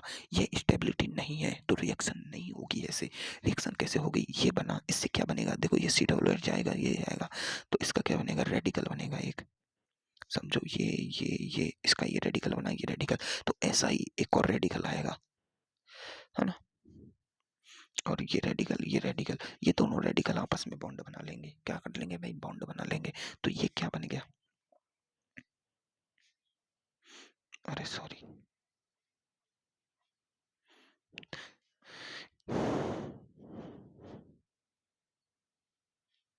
इसमें इसका अनुनाद है, इसका अनुनाद है, और एंगुलर टेंशन भी खत्म हो गई। क्या हो गया भाई, एंगुलर टेंशन भी खत्म हो गई, तो ऐसा प्रोडक्ट बनता है। देखो ये समझने की बात होती है, क्योंकि मेथड अपन को फॉलो करना होता है, कंपाउंड को नहीं। कंपाउंड तो चाहेगा मुझे स्टेबिलिटी दो, क्या दो, स्टेबिलिटी दो, स्टेबिलिटी दो, वो हाईली अनस्टेबल कंपाउंड कभी नहीं बनाएगा, है ना। तो देखो ऐसा ही एग्जांपल एक और है भाई,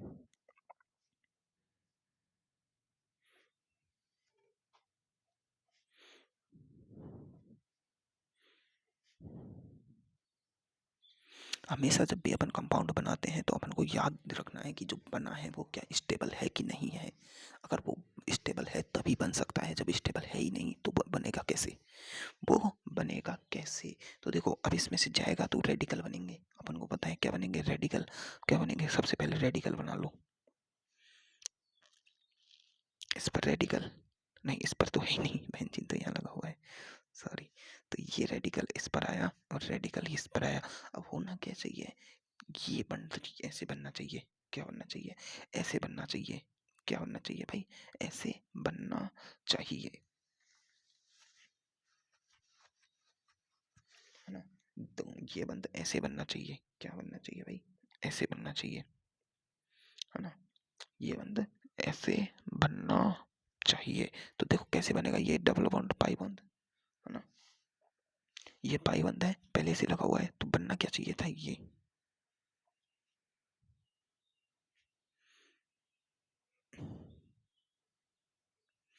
क्या बनना चाहिए था, ये देखो ये नहीं बनता है, कारण क्या है, इसमें एक और डबल बॉन्ड, कारण देखो, इस इस कार्बन इस कार्बन पर डबल बॉन्ड है, ठीक है, जुड़ जाएगा, कोई दिक्कत नहीं है। पर ये दोनों कार्बन एक दूसरे के बॉन्ड से घिरे हुए हैं, और ये बंध बहुत अस्थायी है, क्योंकि इसकी बॉन्ड लेंथ बहुत ज़्यादा हो गई, इनकी बॉन्ड लेंथ कम, इसकी बॉन्ड लेंथ कम, इसकी बॉन्ड लेंथ बहुत ज़्यादा, बेंजीन के बीच में आ गया भाई, पूरा बीच में आ गया, इसकी बॉन्ड लेंथ हो गई बहुत ज़्यादा, ये लेस स्टेबल होता है। अब ये स्टेबिलिटी की तरफ लेस स्टेबल है, अब ये जाएगा कहाँ, स्टेबिलिटी की तरफ। तो स्टेबिलिटी की तरफ जाता है ना, तुम्हें तुम्हें अभी पढ़ाऊंगा, वो होगा कार्बो कार्बोकैटायन का रीअरेंजमेंट, और उसमें एक वो ये भी होता है कार्बन फ्री रेडिकल का रीअरेंजमेंट, क्या पढ़ेंगे, रीअरेंजमेंट यानी पुनर्विन्यास, क्या पढ़ते हैं, पुनर्विन्यास। ये होता है इस कंडीशन पर है, देखो जब भी पहली तो ये होगा कब, रीअरेंजमेंट एंड पुनर्विन्यास होगा कब, जब जो संरचना है ये पहले की संरचना है और इस रीअरेंजमेंट के बाद की बनी संरचना है, ये कम स्थायी होनी चाहिए और ये अधिक स्थायी होनी चाहिए। चाहे अगर ये स्थायी है तो ये इससे भी अधिक स्थायी होनी चाहिए, यानी रीअरेंजमेंट सदैव स्थायित्व की तरफ होता है। अगर रीअरेंजमेंट करने से स्थायित्व प्राप्त नहीं हो रहा है तो ये रीअरेंजमेंट नहीं होगा, ये बात याद रखनी है। तो अब देखो, और रीअरेंजमेंट की कंडीशन क्या होती है कि डबल बॉन्ड वाला कार्बन होता है ना, डबल बॉन्ड कार्बन वाला कार्बन, डबल बॉन्ड कार्बन से जुड़े कोई sp3 कार्बन, यहाँ डबल बॉन्ड कार्बन इससे जुड़ा कोई sp3 कार्बन, उस पर या तो पॉजिटिव चार्ज हो या उस पर, है ना, या उस पर क्या हो, पॉजिटिव चार्ज हो, या उस पर क्या हो भाई, उस पर H भी होना चाहिए या फिर कोई मिथाइल ग्रुप होना, मिथाइल शिफ्टिंग होती है, H शिफ्टिंग होती है और एक पॉजिटिव चार्ज होना चाहिए। अब ये शिफ्टिंग होती कैसे है समझो। शिफ्टिंग होती ऐसे है, ये H है, ये जो अपना इलेक्ट्रॉन होगा इसको देगा और ये H इसके पास शिफ्ट हो जाएगा। तो ये तो H गया इधर, क्या होगा, H जाएगा। अब देखो इसने अपना लोन पेयर दे दिया है ना, तो इसके पास जाएगा H, इसने अपना एक लोन पेयर बचा तो इसके पास गया H। अब यहाँ बचा देखो कार्बन और इसने इसको एक लोन पेयर दिया और कार्बन का जब H निकला तो एक इलेक्ट्रॉन ये तो एक इलेक्ट्रॉन ये और इसका नेगेटिव चार्ज हो जाएगा खत्म, CH3। तो ये डबल बॉन्ड बन जाएगा, क्या बन जाएगा, इधर का डबल बॉन्ड बन जाएगा, है ना। तो अब देखो ये क्या हुआ है, एक मिथाइल शिफ्टिंग हुई है। तो ऐसे मतलब रीअरेंजमेंट होता है, तो इसमें रीअरेंजमेंट होगा समझो, मतलब इतना समझ लो, यहाँ पुनर्विन्यास होगा। कैसे होगा देखो,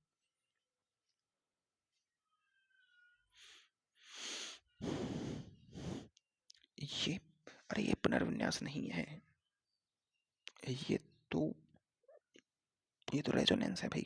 क्या है, रेजोनेंस, सॉरी सॉरी सॉरी।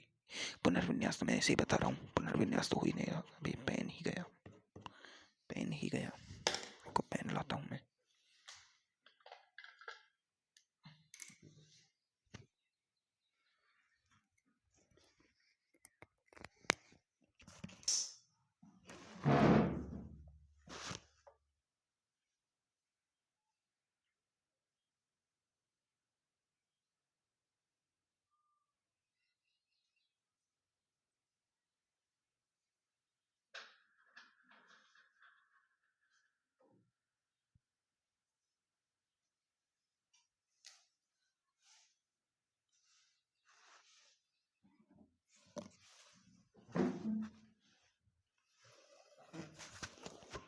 तो क्या होगा देखो, इसमें रेजोनेंस होगा। देखो ये पाई, ये लॉन पेयर, तो ये है पाई सिग्मा लॉन, ये मुक्त मूलक, और इधर पाई सिग्मा और मुक्त मूलक, इधर भी क्या है, पाई सिग्मा मुक्त मूलक। तो इसका एक इलेक्ट्रॉन इसको जाएगा, एक इलेक्ट्रॉन इसको जाएगा, किसको जाएगा, इसको जाएगा। तो देखो जब ये एक एक इलेक्ट्रॉन जाएंगे ना भाई, एक एक इलेक्ट्रॉन जाएंगे, तो जाते ही देखो ये क्या हो जाएगा, जाते ही एक एक इलेक्ट्रॉन जाते ही यहाँ देखो, समझने की बात है, ये इलेक्ट्रॉन इसको गया तो एक इलेक्ट्रॉन यहाँ गया तो ये बॉन्ड बन गया, और एक इलेक्ट्रॉन इस पे गया तो ये बॉन्ड बन गया, ये। अब देखो इस ये डबल बॉन्ड है ना, अब इन दोनों का है, इस रिंग का भी है, इस रिंग का भी है। तो देखो पाई sigma pi, pi sigma pi, pi sigma पाई, पूर्णतः रेजोनेंस। देखो पाई सिग्मा और इसका डबल बॉन्ड बीच में, ये यार ऐसे है, कार्बन कार्बन के बीच में डबल बॉन्ड, चाहे इसका मानो चाहे इसका मानो, एक ही तो बात है ना यार। ये रिंग में ऐसे लगा हुआ है ये, और ये कार्बन और इस कार्बन पर डबल बॉन्ड, और ये कार्बन इस कार्बन पे डबल बॉन्ड, और ये कार्बन और इस कार्बन पे डबल बॉन्ड, ये कार्बन इस कार्बन पे डबल बॉन्ड, और एक दो, अरे इस पे नहीं होगा, एक इस पे एक सिंगल बॉन्ड और इस पर डबल बॉन्ड, ये कार्बन। ठीक है देखो इस, ये पाई सिग्मा पाई, ओ pi sigma pi, pi sigma pi, pi sigma pi, pi sigma pi, यानी पूर्णतः दोनों रिंग में क्या हो गया, रेजोनेंस, और ये एक एरोमेटिक कंपाउंड बन गया। तो ये तो लेस स्टेबल कहाँ, ये महा स्टेबल, महा स्टेबल, ये तो बहुत ज्यादा स्टेबल कंपाउंड बन गया इससे। तो यही बनेगा और इसका नाम क्या होता है, नेफ्थलीन। नेफ्थलीन काम आती है ना, एक रिंग के बगल में एक और रिंग, नेफ्थलीन, है ना, रिंग। और इसको क्या कहते हैं, कपूर, कपूर। और कपूर होता है, कपूर का कभी तुमने जलना देखा है, जलना कपूर कैसे जलता है, कपूर जलता है कजली लौ से, कजली लौ यानी हल्की, मतलब जो ये कपूर है ये जलेगा तो हल्की ऊपर से काली काली लौ देगा, ब्लैक, कैसी ब्लैक। तो इसको कहते हैं कजली लौ के साथ जलना। कपूर कैसे जलता है भाई, कजली लौ के साथ। और कपूर का काम क्या होता है भाई, कपूर बहुत काम आता है भाई, कपूर को अपन कपड़ों में रखें तो ये जो स्लब होते हैं, स्लॉथ होते हैं ना, स्लॉथ, मौत होते हैं, मौत मौत मौत, स्लॉथ छोटे छोटे कीड़े होते हैं, उनको पनपने नहीं देता है ना। तो ये देखो अपन को ये रिएक्शन भी समझ आ गई।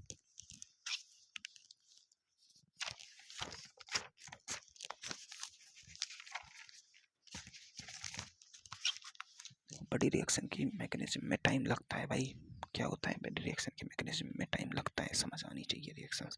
देखो इन रिएक्शंस को तुम्हें लगातार पढ़ते रहना है वरना भूल जाओगे।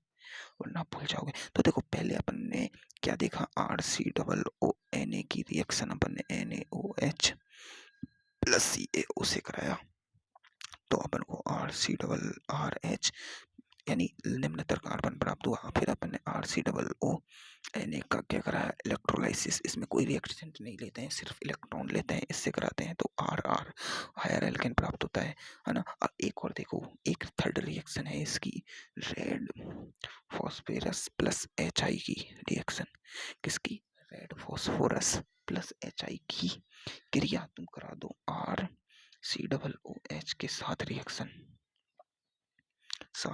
करा दो, तब भी अपन को एल्केन प्राप्त होता है। क्या होता है, एल्केन। ये रेड फॉस्फोरस प्लस HI क्या होता है, देखो समझो। मैंने तुम्हें HI HF इनकी बात बताई थी। तो HI की साइज बहुत ज़्यादा बड़ी होती है, क्योंकि यह ग्रुप में सबसे नीचे आता है। फिर कल बाहर I नीचे आता है। I की साइज बहुत ज़्यादा होती है, तो H इतना सा, I इतना बड़ा। तो इनका जो बॉन्ड होता है वो बहुत बड़ा होता है। यार ये H और ये Cl इतना बड़ा, तो इनका बॉन्ड तो छोटा सा हो गया, इसका बॉन्ड बहुत बड़ा हो गया। तो इनका जो बॉन्ड होता है वो बहुत बड़ा होता है। बॉन्ड अचानक बहुत जल्दी टूट जाता है, और रेड फॉस्फोरस की उपस्थिति में तो और जल्दी टूटता है। क्या होता है, रेड फॉस्फोरस की उपस्थिति में तो और जल्दी टूटता है। तो भाई ये मतलब बहुत जल्दी H+ देता है, बहुत जल्दी H+। तो रेड फॉस्फोरस और HI को तो एल्केन का ठेकेदार कहा जाता है, एल्केन का ठेकेदार। मतलब ये कुछ भी हो भाई, उसे एल्केन में बदल देगा, यानी कुछ भी हो एल्केन बना देगा। क्यों, क्योंकि ये H+ देगा, बहुत तीव्र गति का H+ देगा, बहुत फास्ट। नवजात नहीं देता है, ये H+ देता है। नवजात H+ नहीं देता है, नवजात H+ तो अपनी पूरी केमिस्ट्री में Zn+ DIL देगा। क्या देगा, DIL। क्या देगा भाई, Zn+ DIL देता है ना। ये रेड फॉस्फोरस प्लस HI क्या करता है, ये एक बहुत प्रबल अपचायक होता है, इसे कुछ भी दो एल्केन बना देगा। अब तुम चाहे RCOOH कार्बोक्सिलिक एसिड दे दो, चाहे तुम इसको कार्बोक्सिलिक एसिड का हैलाइड दे दो COCl COX दे दो, चाहे तुम RCHO एल्डिहाइड दे दो, चाहे तुम RCH2OH एल्कोहल दे दो, कुछ भी दे दो और बना दो red phosphorus plus HI2। Red phosphorus plus HI2 हमेशा RCH3 बना देगा, RCH3 CH3 RCH3 एल्केन देगा भाई हमेशा। ये रिएक्शन बस इतनी है भाई, इतना ही काम करो, इतना ही समझो कि कुछ भी दो बना देगा CH3। तो देखो अब तुम्हें ये एल्केन के भौतिक गुणधर्म कुछ हैं, इनको तुम्हें पढ़ना है। वरना एल्केन अध्रुवीय प्रकृति के होते हैं, क्योंकि इनमें CH बंध में EN बहुत कम होती है। भौतिक अवस्था में ये ऐसे होते हैं। इनकी विलेयता क्या होती है, जब अध्रुवीय है, कह ही दिया है अध्रुवीय है, तो जल में तो घुलेगा नहीं, जल में तो इनसॉल्युबल है। H2 सब ध्रुवीय विलायक हैं, इसमें ये विलय होगा। ये ड्राई क्लीनिंग में पेट्रोल यूज किया जाता है। देखो ड्राई क्लीनिंग होती है ना, उसमें पेट्रोल यूज किया जाता है, ये एक हाइड्रोकार्बन होता है, तो ये भी एक यूज है। अब देखो ये भी क्या है, एक यूज है ना। ये भी क्या है भाई, यूज है। इसका क्वथनांक देख लो, क्वथनांक ये क्या है, इंटरमोलिकुलर फोर्सेस होती हैं 4 प्रकार की। ये तुम्हें इनऑर्गेनिक केमिस्ट्री में पढ़नी होती है। एक होता है लंदन बल, एक होता है द्विध्रुव प्रेरित बल, एक होता है द्विध्रुव बल, एक होता है, ये सारे बल होते हैं, है ना। तो जो इंटरमोलिकुलर फोर्सेस होते हैं ये केमिस्ट्री में पढ़े जाते हैं भाई। ये तुम खुद देख लो यार, खुद देख लो इनको, तो मैं क्या बताऊं इसमें। जो इनका क्वथनांक होता है वो इंटरमोलिकुलर फोर्सेस के बराबर होता है, और इंटरमोलिकुलर फोर्स जैसे जैसे साइज बढ़ती है उसके समानुपाती होता है।